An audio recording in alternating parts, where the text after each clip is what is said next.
నా మొహం చూడటానికి కూడా ఇష్టపడటం లేదన్నమాట. ఎందుకు?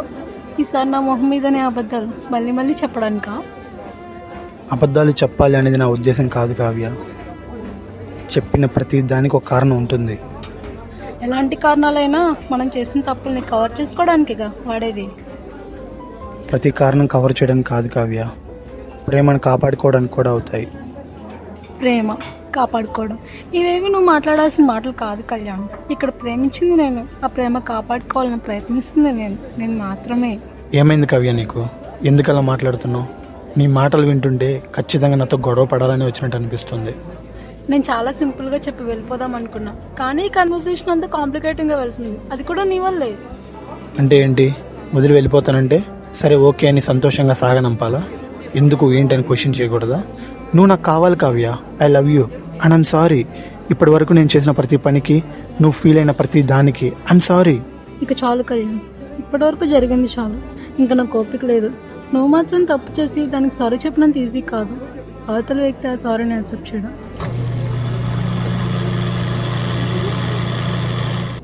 ప్రతి తప్పుకి ఒక హద్దు ఉంటుంది. ఆ తప్పును క్షమించే వ్యక్తి సహనానికి ఒక హద్దు ఉంటుంది. నీతో ఇదే విధంగా నా మిగిలిన జీవితాన్ని సాగించాలని నేను అనుకోవడం లేదు. అలాంటి జీవితం నాకు వద్దు. హద్దులు వద్దు, బాగానే మాట్లాడుతున్నావు కావ్య. మీ అమ్మాయిలకి మామూలుగా టైం స్పెండ్ చేసేటప్పుడు రాని మాటలన్నీ ఇలా గొడవ పడాల్సినప్పుడు మాత్రం ఎందుకు వస్తాయి? ఓపికకి క్షమించడానికి కూడా హద్దులు ఉంటాయి కావ్య, కానీ ప్రేమించడానికి ఎలాంటి హద్దులు ఉండవు. అది నీకు తెలియదు అనుకుంటా. ఇంకా గట్టిగా మాట్లాడితే అసలు నేను చేసిన తప్పులన్నిటినీ కలిపినా కూడా ఏ కోర్టు నాకు ఉరిశిక్ష వేయదు. అలాంటివి నేను చేసినవన్నీ. ప్రతిసారి తప్పు చేసావు అంటే ప్రేమించడం తప్ప? నీతో కలిసి జీవితాన్ని పంచుకోవాలనుకోవడం తప్ప? మన జీవితం కోసం ఇంకొంచెం గట్టిగా కష్టపడుతున్నా. నీకు టైం ఇవ్వడం లేదని నువ్వు గొడవ పడుతుంటే, కలవడానికి కుదరనంత దూరంలో నేనుంటే కలవాలని మొండిగా పట్టుబట్టి కూర్చుంటావు. ఒక్కోసారి ఒక్కో రకంగా నన్ను ఇబ్బంది పెట్టినా ఏ రోజు నేను ఇవన్నీ కంప్లైంట్ చేయలేదు. ఏదో ఒకటి, అది కూడా చిన్నది. ఆ రోజు నేను ఆమెతో రూమ్లో ఉన్నది వేరే రీజన్ వల్ల. ఆమెని గతంలో ప్రేమించి ఉండవచ్చు, కానీ ఇప్పుడు నేను నిన్ను మాత్రమే ప్రేమిస్తున్నా. అదే విషయం ఆమెతో మాట్లాడి ఆమెకు అర్థం అయ్యే విధంగా చెప్పి పంపించాలనుకున్నా. అలా నేను మిమ్మల్ని ఆ ఒక్కసారి చూసానా? ఐ థింక్ పార్కింగ్ లాట్లో ఒకసారి, మన షాపింగ్కి వెళ్ళినప్పుడు ఒకసారి, ఇంకా ఆఫీస్ క్యాఫెటేరియాలో ఒకసారి. మొత్తం 3+ ఫైనల్గా ఫంక్షన్ హాల్లో. ఇలా నీకు కుదిరినప్పుడల్లా నన్ను చీట్ చేస్తుంటే అది చూసి నేను తప్పుగా అర్థం చేసుకున్నాను అనుకుంటున్నావా?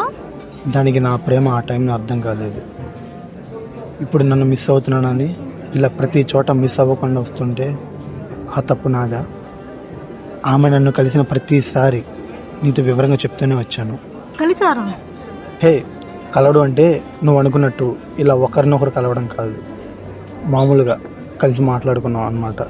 చీదీనమ్మ, ఈ సొసైటీ తెలుగు పదాలకు అర్థాలే మార్చేసింది.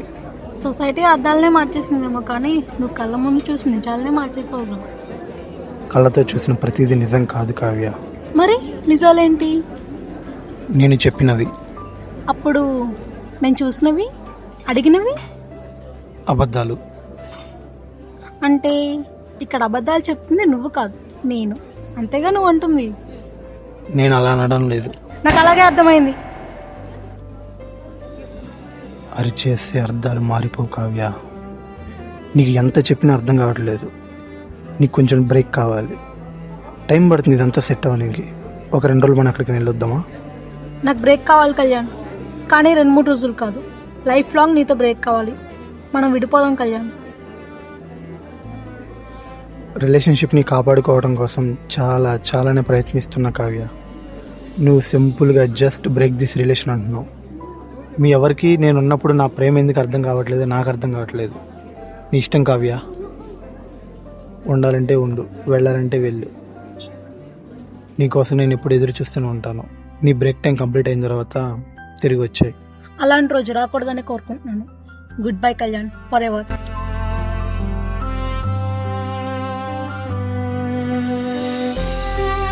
నేను నీకు చాలానే అబద్ధాలు చెప్పాను కావ్య. దానికి అర్థం నిన్ను మోసం చేయాలని కాదు, నిన్ను బాధ పెట్టకూడదని. అది నీకు అర్థం కావడం లేదంతే.